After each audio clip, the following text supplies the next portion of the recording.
Structure. Structure. Structure.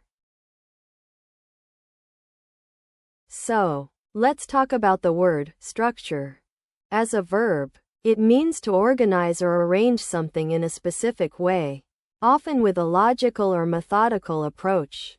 For example, you might say, the teacher helped the students structure their essays. Here, the emphasis is on organizing ideas and information in a clear and coherent manner. As a noun, the word has several related meanings. It can refer to the underlying framework or organization of something, such as the university's administrative structure made it difficult to get things done, implying that the system itself was complex and bureaucratic. It can also mean the physical arrangement or layout of something, like the architect designed a beautiful structure for the new museum. Special notes. One thing to keep in mind is that structure often implies a sense of formality or institutional context. You wouldn't typically talk about structuring your favorite recipe or crafting a piece of art with this word. In a formal lecture, Professor Thompson used the phrase, "The new university building will have a state-of-the-art structure that promotes collaborative learning and flexibility," to highlight the importance of physical design in education. The context is an educational setting where a professor is discussing the features of a newly constructed university building. Meanwhile, during a casual conversation with friends at a coffee shop, Sarah mentioned, "I love how they structured the music festival with different stages for various genres. It made the whole experience way more enjoyable," to express her appreciation for the organization and layout of an event. The context is a social gathering where people are discussing their experiences at a recent music festival.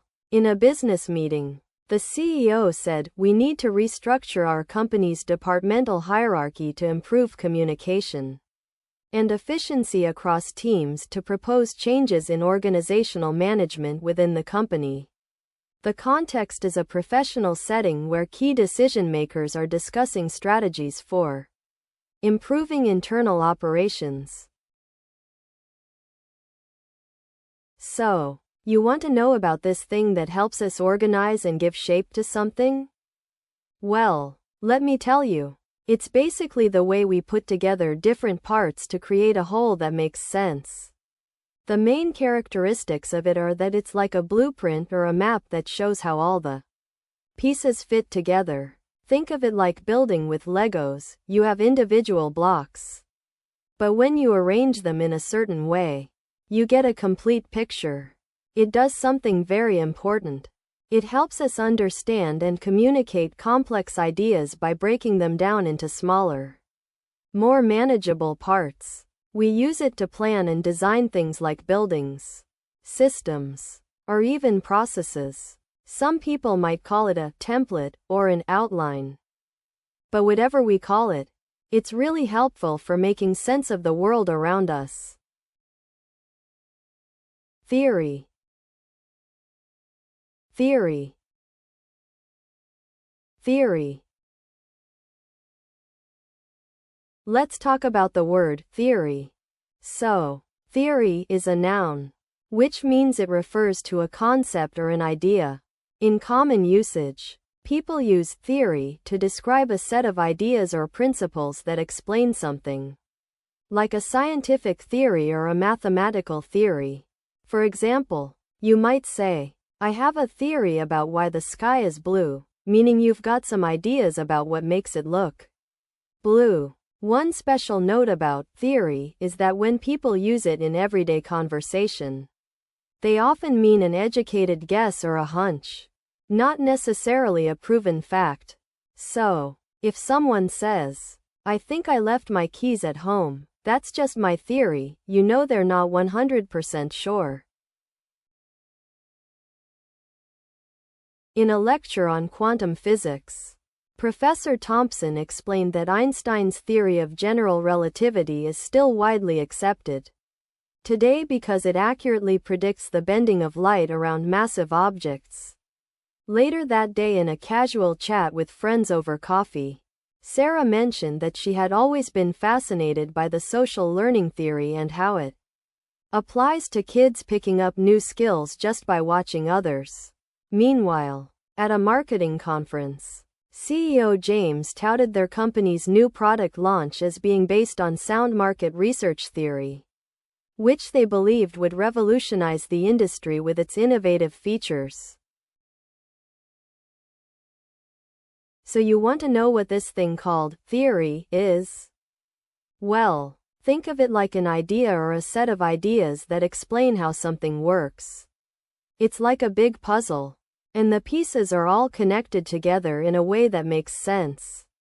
A theory helps us understand why things happen by showing us the patterns and relationships between different parts.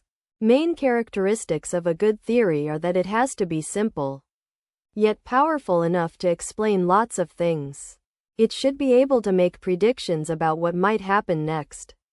And, most importantly, it's always open to being tested or proven wrong.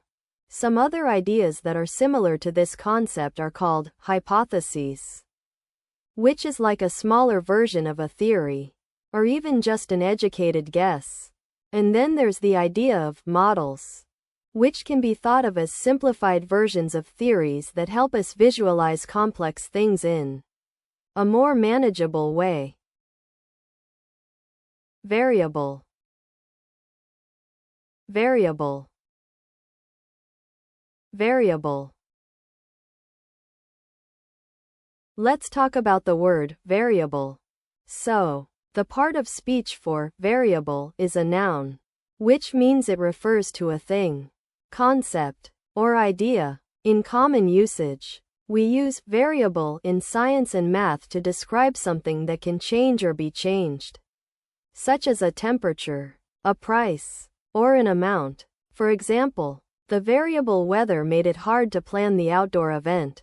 We also use variable in everyday language to talk about people's characteristics or traits that might be different from one person to another. Like, his intelligence is one of his most variable assets. A special note about using variable is that we often use it to describe something that can take on multiple values or forms. So the context and meaning can depend on how it's used in a sentence. Here are 3 practical examples of the word variable in different contexts. In a formal lecture on mathematics, Professor Thompson wrote on the blackboard, "The solution to this differential equation is only possible when we take into account the variable rate of change in the population."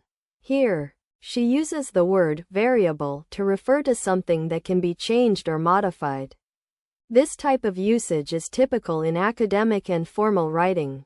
In a casual conversation with friends at a coffee shop, Emma said, "I love that my new outfit has adjustable sleeves. It's really variable depending on how I style it." In this context, she uses the word variable to mean something that can be adjusted or changed according to different circumstances. This type of usage is common in everyday conversation. In a meeting with investors for their startup software company, CEO Ryan explained, "We've found that our sales figures have some variable expenses that fluctuate each quarter. But overall we're projecting a significant increase."